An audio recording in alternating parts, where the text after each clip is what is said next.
I love VA mortgages. I love serving veterans with a VA home loan, but what you got to understand is VA loans are different. They have a negative connotation. It's unfortunate, but there are things that the agent and the buyer needs to know that are different and different than any other transaction on a VA mortgage. So we're going to go through this to set you up for success if you're writing a VA offer. Hey all, I'm Keith.Collins, a mortgage lender in Nashville that's passionate about helping people finance real estate smart. And today we're going to dig into VA home loans. Let's get into it. We're going to go through myths. We're going to go through things you need to know when actually writing the contract and things you may not know as it relates to VA home loans. Unfortunately, there's a lot of misconceptions out there. I want to start off with this. VA home loans can close quick. We can close VA home loans as quick as 10 days and often 15 to 21 days on your purchase. So we don't need to be writing 45, 50, 60, or 70-day offers on a VA home loan. They can close very fast. Veterans can have two loans at once. You actually can do two VA home loans, but the loan that you're doing on a purchase has to be for an owner-occupied transaction. So a lot of veterans will think I have an existing mortgage and I want to go buy another house. I need to refinance or sell that home. That may not be the case. You can potentially have that existing VA mortgage and buy a new home on a VA home loan. You're just subject to your eligibility requirements. That will dictate how much mortgage you can get on that new purchase. Your lender will run that for you in the application. Here's the first one, and that is the VA Administratory Clause. It used to be called the VA Escape Clause.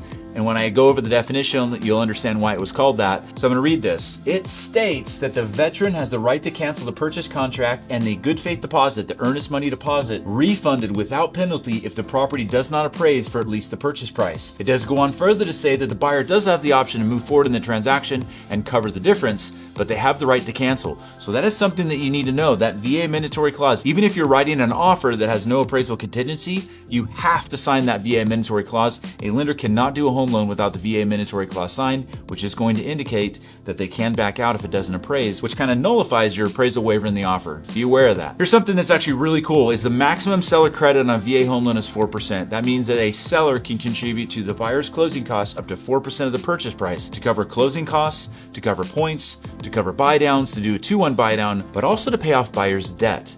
We can actually provide statement of proof of the buyer's debt, so like their auto loan statement or maybe their credit card statement, to the title or escrow officer at the closing, and the seller credit, any leftover remaining seller credit, can actually be used to pay off their debt. We've actually had buyers get fridges before and then bill that to title and have the seller actually cover that at the close of escrow. So something really cool that a lot of people don't know about. It actually states in VA guidelines that that seller credit can be used to pay off TVs. So it's a very wide array of what can be actually covered by the sale of the close of escrow with buyer's debt. Here's another one on appraisals. So the appraiser has up to 10 business days. So it is very unique, the process in ordering an appraisal to VA transaction. On any other transaction, we would have an appraisal management company that we would use as a relationship with the lender. We put the order in with the appraisal management company. The appraisal management company selects one of the approved appraisers. That is not the case on VA. On a VA transaction, we actually have a list from the VA. So we place the order with the VA, and this is important. The VA gives the appraiser up to 10 business days to turn in the report. They have 10 business days to turn that in. There's no rush fees. Now we can call the appraiser and say, hey, just FYI, it's a quicker transaction. If there's anything you can do, it'd be great. But they have up to 10 business days to turn in the report.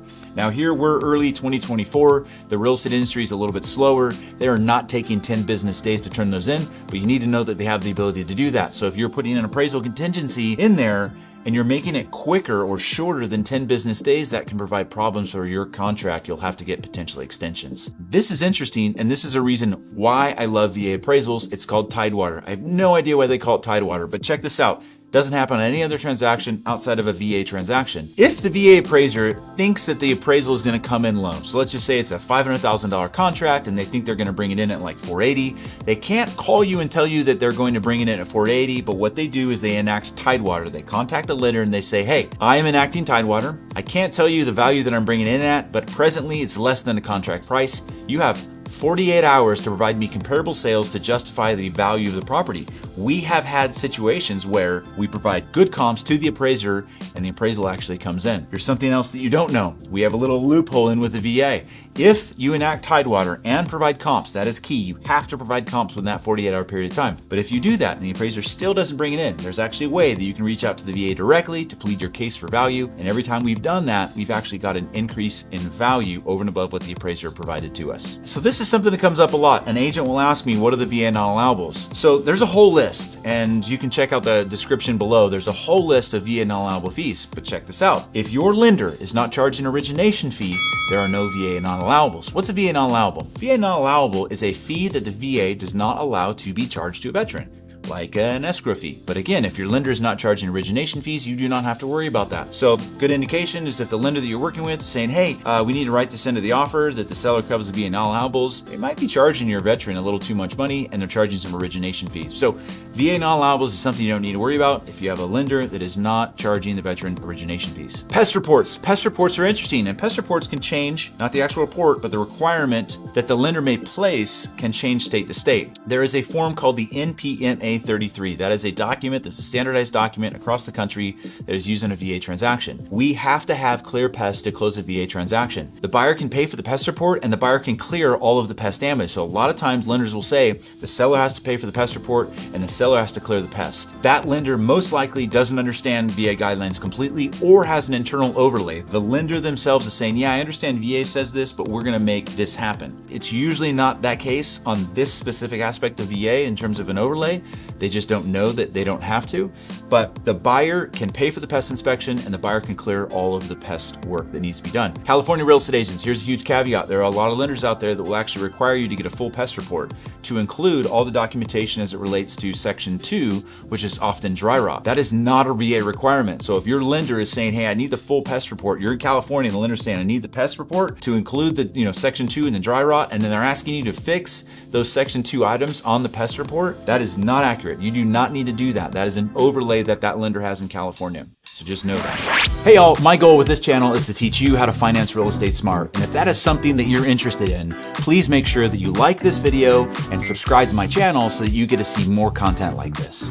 Hopefully the lender knows this, but the only people that can be on a VA home loan are the veteran, the spouse of a veteran, or the surviving spouse of a veteran, and do 100% financing. That's the caveat. So you can actually have a veteran and boyfriend, girlfriend, brother, sister that is not a veteran on that loan with them, but there is a down payment requirement. That down payment requirement is roughly 12.5%. So you can still do a VA home loan with a veteran and a non-veteran, not married, but there is going to be a down payment requirement. To be able to do 100% financing, once again, veteran, spouse of veteran, or surviving spouse of veteran are the individuals that have to be on the home loan. You can literally do a $3 million purchase, 100% financing, no down payment on a VA home loan without mortgage insurance. It's pretty cool as long as we have veterans on the transaction, or surviving spouse or spouse of veteran. Here's something to be aware of, and sometimes lenders make this mistake when they are doing home loans in states that they're not accustomed to doing home loans in, and especially if the state is a community property state. So for example, California is a community property state. In a community property state, two things need to occur. One, the spouse has to acknowledge the transaction, so they're actually gonna have to sign a quitclaim deed to release their ownership interest in the property if they are not on the loan or on the contract. That has to happen. And the second thing is we have to pull the spouse's credit. Now, their bad credit does not affect the transaction, but their debt does. So if the spouse is a $600 monthly payment on the auto loan that we did not know about, we weren't disclosed because we didn't pull the credit, because we didn't know that you needed to, and the state was a community property state, that can come up in the middle of the transaction and can completely blow it up. So if you're in a community property state, you need to make sure that both, if they're married, even if the spouse is not on the loan, we are pulling both credit reports. Again, derogatory credit doesn't impact it, only the monthly obligations. Here's the big one, and this is kind of a bummer. It's something that I actually do not agree with. There is some leeway with this, but this is something you just need to be aware of on a VA home loan. If your enlistment is documented that is ending within inside of the next year, so your enlistment period is done within the next 12 months, so you're out in 6, it's very difficult for us to use your income from the military to be able to qualify. Now, if you have a civilian contract after you exit the military, we can actually use that as future income to qualify, but we have to show that you are enlisted for at least the next 12 months or potentially going to re-enlist. That can be a letter from your CEO indicating that you have the ability to re-enlist and a letter from you saying your intent is to re-enlist. But if your enlistment period is up inside of 12 months from the closing of a VA home loan, we may not be able to use your military income at all. That is just a VA guideline. Now, one of the caveats to that is if you have sufficient reserves. So if we can document that you have, let's say, 10 months left on your enlistment, and you have 10 to 12 months of reserves, the ability to make the mortgage payment for a period of time out of account, there's some caveats to us being able to not use that income if we can show that you have the ability to make the mortgage payment from a savings vehicle for a period of time. That is not 100% the case all the time in every scenario, but that is a case that can be made if the enlistment period is less than 12 months from the actual close of escrow. Hey y'all, that's a lot of information. One of the things I tell agents all often and clients is that a VA home loan is the one loan where if you have an inexperienced loan officer, they can mess up the quickest. And it's not because they're a bad loan officer, it's just because they don't know all the caveats on a VA home loan, and all this stuff needs to occur in the pre-qualification process. For example, if you have children and they're under a certain age, we have to show like what's going on with childcare. And if you can't provide an explanation that you don't have to pay childcare, that childcare expense goes into the debt to income ratio. Those things are things that can be figured out in escrow and cause a problem for qualifying. So you just want to make sure that the lender you're working with is a lender that is well-versed in VA home loans. Even if it's your best friend, I totally get it. And they've done tons of conventional home loans and jumbo loans and FHA, but if they've not done a lot of VA home loans, they may be a good loan officer, but is just inexperienced in that aspect of VA, and the transaction can go sideways quickly. Hey y'all, I love VA home loans and I love serving our veterans with VA home loans. If you are considering a VA loan, you are a veteran, an active military professional, surviving spouse of a veteran, and you want to explore VA home loan, in the description there is actually a link to my calendar. You can book 15-minute increments. If it is available, it's for you to grab. I would love to connect with you and answer all the questions you have about this amazing loan program.